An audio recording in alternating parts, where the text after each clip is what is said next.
who are hearing their mothers and fathers say, पर वो लड़की वो फिल्म के लिए क्यों गई थी, इतनी रात वो लड़के के साथ क्यों गई थी, वो लड़की उसको नाइट शिफ्ट करने की क्या ज़रूरत है. What is the message being sent out to that little boy? And he might be a tiny little fellow, but he is listening and he's seeing a sort of justification for the act of violence, and the onus for that, for preventing it, being placed on the woman and not on the fellow who has committed the act of violence.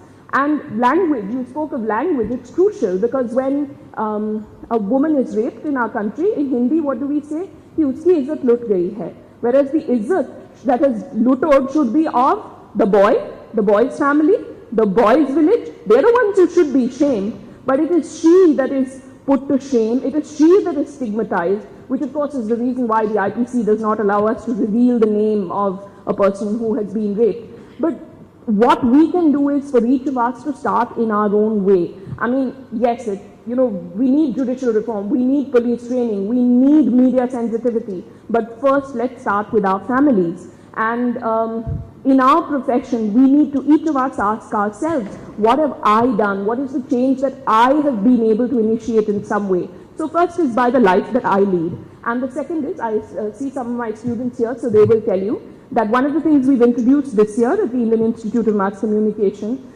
is that we've started gender sensitivity in news reporting.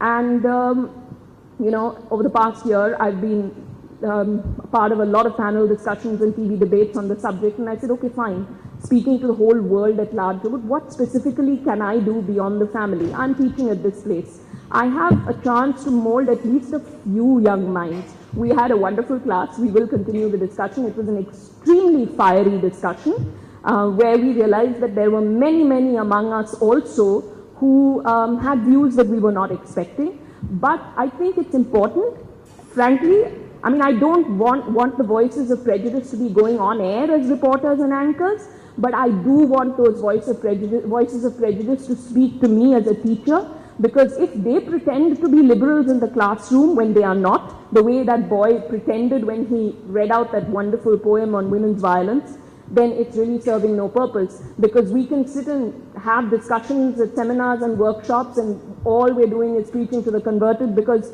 obviously those of you who have taken the trouble to come here are people who are sensitive human beings who want in some way or the other to make a change. But in the classroom, when you have a class like this, it's not like you're giving the kids a choice. Whether you like it or not, you're going to do gender sensitivity in news reporting because the HOD said that it has to be done, and because this particular teacher is such a stubborn feminist that she insists on teaching it. So I think each of us has to think of how we can initiate